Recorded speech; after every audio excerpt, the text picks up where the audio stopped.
Well, I got to tell you, this has been exciting racing all day from this category, and it's not going to get any different this time around as well for our production sports cars, being brought to you by the guys from WellPro this weekend, of course, from Williams Racing Products, and of course from the Pothole people, and there's a couple other sponsors there. I'm just trying to remind myself, they Lubrimax as well.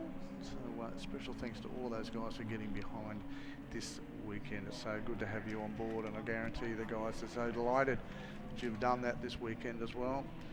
So once again, the second last event of the day coming up, and it has been a cracker, absolute cracker. So again, we just keep our focus forward. Talk about what it's going to be. Probably one of the really interesting Graham Lusty Trailers, big supporters, as well as Women's Race Services, Lubrimax, Pothole people, and of course the major sponsor this weekend, the guys from WellPro, who we've got right behind this weekend. And as I said, thank you very much for their support. Very important that you realise that motorsport is supported by so many different people in so many different ways, and it's great to have them all on board. So special thanks to these guys. It's 10 laps of fast and furious action coming your way, and I can't wait. Everyone drops themselves down onto their grid boxes. Sorry about that, folks. Dry throat this late in the afternoon. Been a long couple of days.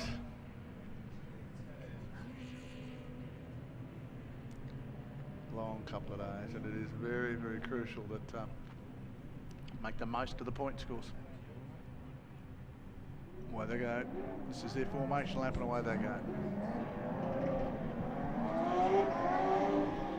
Jeff Fame and the Porsches trying to get some power down the mighty Janetta. And Barry, he's done a fantastic job this weekend.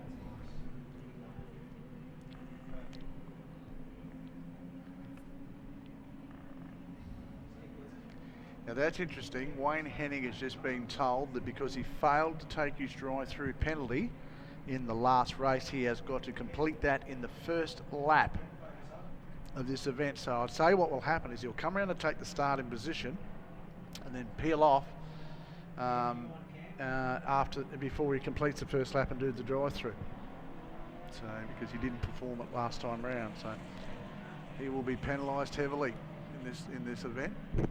He's got a lot of work to do. Antonio sitting in the middle there.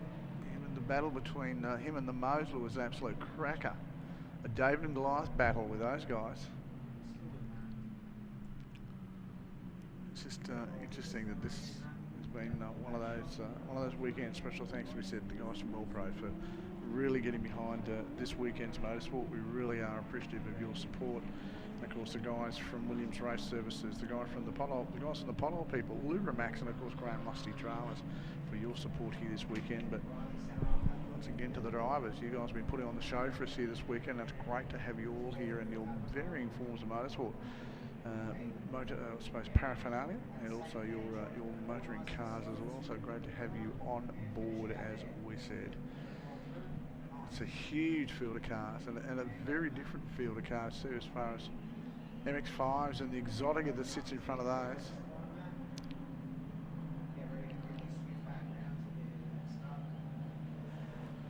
So Prefontaine and Sloss having a great battle up front. Told the whole formation overtaking the row in front until you cross the start-finish line. Mosler sitting out on the outside, has got away from Antonio, who's really fallen back on the field here at the moment, running on. Away they go. So they all get through for a clean start. The Janetta's up on the inside, but it's Fame on the outside. The 427 car of Vanna sits himself back there in P3. He just couldn't capitalise on the start he got. And now they've got some work to do to catch Jeff Fame here on the long circuit. This more suits the big Viper, but Anna, of course, with with the big Corvette, once again got some fairly long legs, but Berry and the Janetta has got a job to do to keep these guys in check. Fame had a brake problem last time round, so we were told, and the shorter circuit didn't suit it at all. And Hennig, well, he's got a lot of work to do.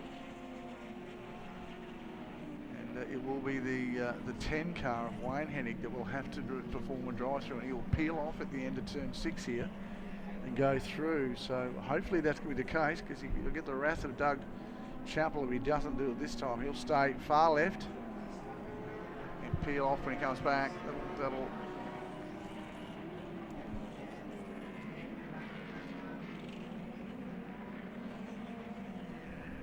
and there he does. He peels off the Janetta, running nice and wide. No answer for the moment for Jeff Fane out front. All running a little wide at the top there. In fact, the battle between Schloss and Hume was interesting then. Hume getting a little wide on the exit of turn 6. And here comes Hennig down to complete his stop go, or his drive through I should say. He's on the speed limiter down through the straight, as you can hear.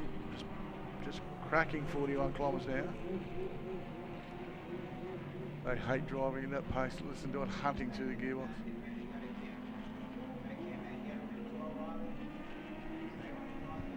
He has got some work to do now. So the race leader, Jeff Fane, he gets the GFR Industries car. You can see him there on camera. And in front,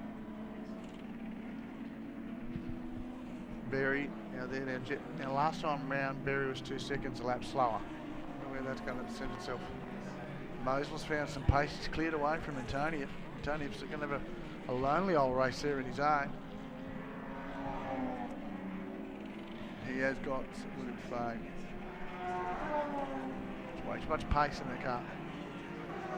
Well, he's 2.5 seconds faster than the rest of the field.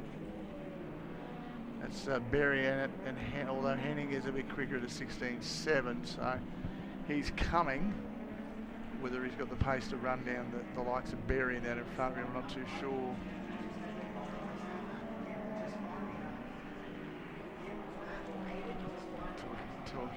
Looking at the balance of these cars, they're all good probably for the full race distance without starting to hurt any gear, but keep in mind, you know, the braking potential of these cars. It was an issue for Fane last time round.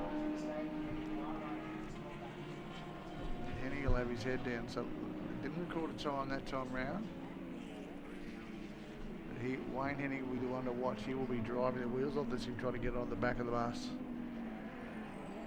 He is well and truly off the back. The closest he's going to come to getting anybody will be Wallace and Ross. That's an awful lot to get to rein in over 8 odd laps.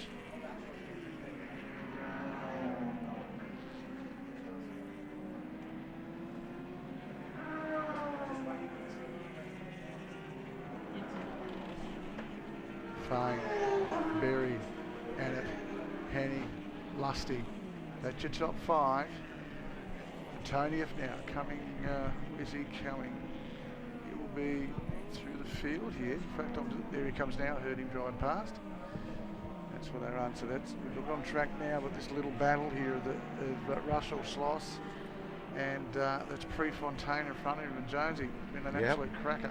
Yeah, there's pointy end of the 3 quickest MX-5s in the field. Jeff Hume was a bit of a late starter here. Didn't get a lot of track time yesterday, missed qualifying in the opening race. But he's struck back with a vengeance today. And he's quickly climbed up onto the tail of his usual playmate, Russell Schloss, out there on track, and keeping Ron Prefontaine's lightweight MX-5 company out there on track. Yeah, they are pushing the envelope of that. That car looks different, that colour scheme, doesn't it now? Yeah. Although I think it's been that colour, those colours since Kerry Finn built the car. Yep. It's the second of a pair of MX-5s that Kerry has had. He had a yellow one prior to that one, but then again you can. There's been at least sort of 20 race cars over the last 10 years. But he's got this thing about having that silver stripe over the top of every one of them, like the GT or the Mondial, what do they call Mondial stripe, what they call it, whatever the case may be, across the top of the bonnet and everything else. He's got this thing about it. It's part of his look. Looks great on the yellow car. In fact, I quite like it on the top of the blue one here as well. So, but at the moment they are really pushing hard. The top 10, Ben Roden will come across now across the start-finish line. So that's how much they're doing. But out in front, look at these guys through turn number 1. They're having a red-hot run. Nothing left in the tanks either, Jones. They'll come around this time. Next lap will be half race distance. They'll complete it. Now, Prefontaine, Schloss and Hume are all operating in the mid to high 23s, so they're all doing similar lap times out there on the track. So I guess it's who can maintain the lap speed for the longest in that battle, although we now look a bit further up the field. And we see the big V8 Mosler of Graham Lusty. Yeah, Lusty's turned up the wick this time around. He's dropped Antonio off entirely.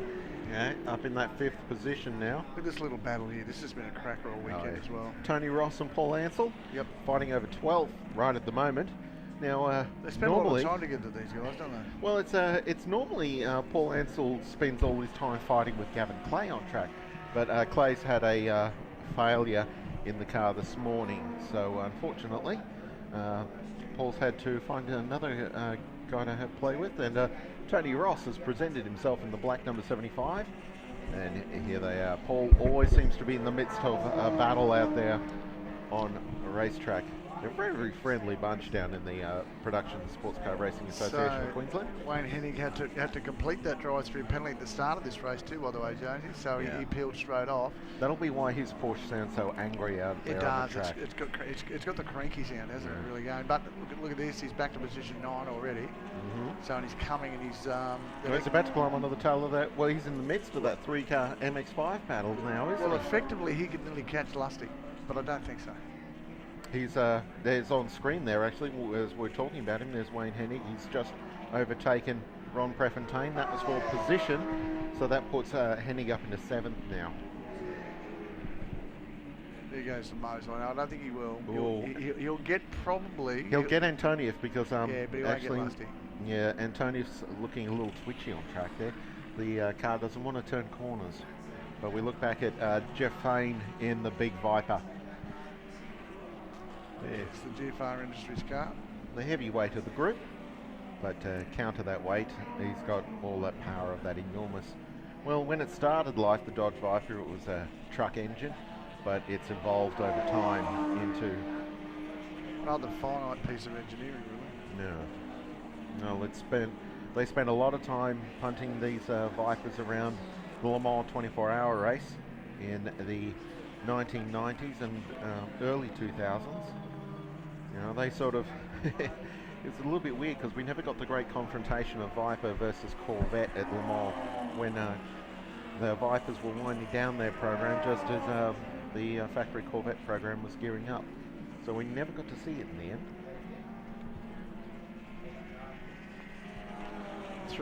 Three laps remaining, Jonesy. Yeah, Bub's trying to call the Gearbox Supercars up for the final race of the weekend. Yep. So let's have those Gearbox Supercars ready to go very shortly indeed as Jeff Fain in the Viper heads up the back straight. Second generation Dodge Viper. It's got the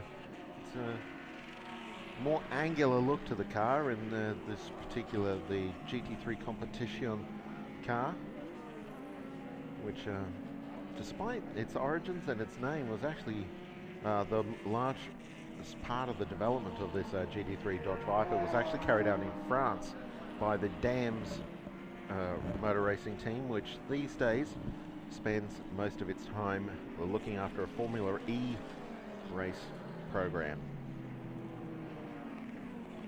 We just had a brief look back at Darren Berry there in 2nd position. He's a little bit too far back to spring one of his surprises on Famous in the last few laps. It's a 3.5 second gap here. Now I've been calling the Ginetta is being powered by a 3.5 litre Ford Cyclone engine, and it's not. It's a 3.4 litre Zytec engine, which is the car that's come out of the, which is the engine that's come out of the Reynard Zytec Le Mans series program, and continued through Zytec's own development of LMP2 sports car racing cars. So it's a very potent motor indeed. So it's a bit more aggressive than the similarly sized 3.5 litre Ford engine, or even the 3.6 litre Porsche engines that are getting a workout here in other cars this weekend. So it's quite a rare beast, that particular G50. There's only about 4 or 5 of them in the world, but that's one of their full competition race cars.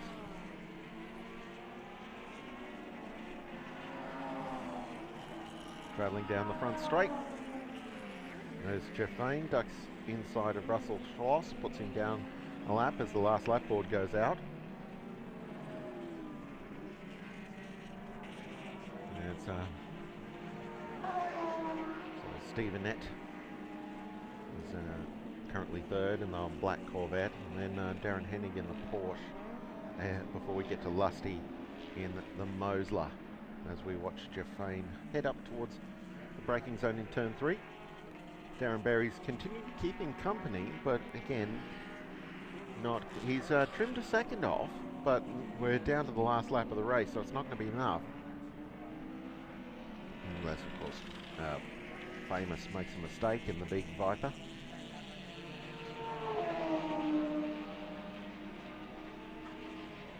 One corner to go. Berry's closing at a great rate of knots, so he's trying to spring another one of his last lap surprises, but he's left it a little bit too late this time, and he's going to fall about half a lap to a lap short. Checkered flag is out, and Jeff Vane will get the Viper home for the win. Darren Berry crosses the line immediately behind in second position, so it's been a pretty entertaining day, the battles between Vane and Berry throughout this day.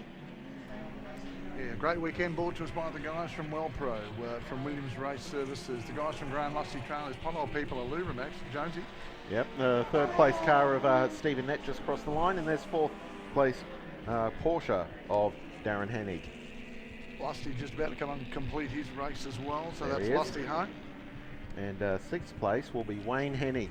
He, as you predicted, Wes, he got to Antonief, but yeah, the Mosler was just that, well, in the end, an entire straight too far up the road. Yeah, the gap just a little too large. In fact, here comes Antonief as well. He'll be coming around to finish right there. There he is. He has to complete that drive through. Yeah. Wayne Hennig crosses the line in 6th position. Michael Antonief will be the last car home on the lead lap in 7th position.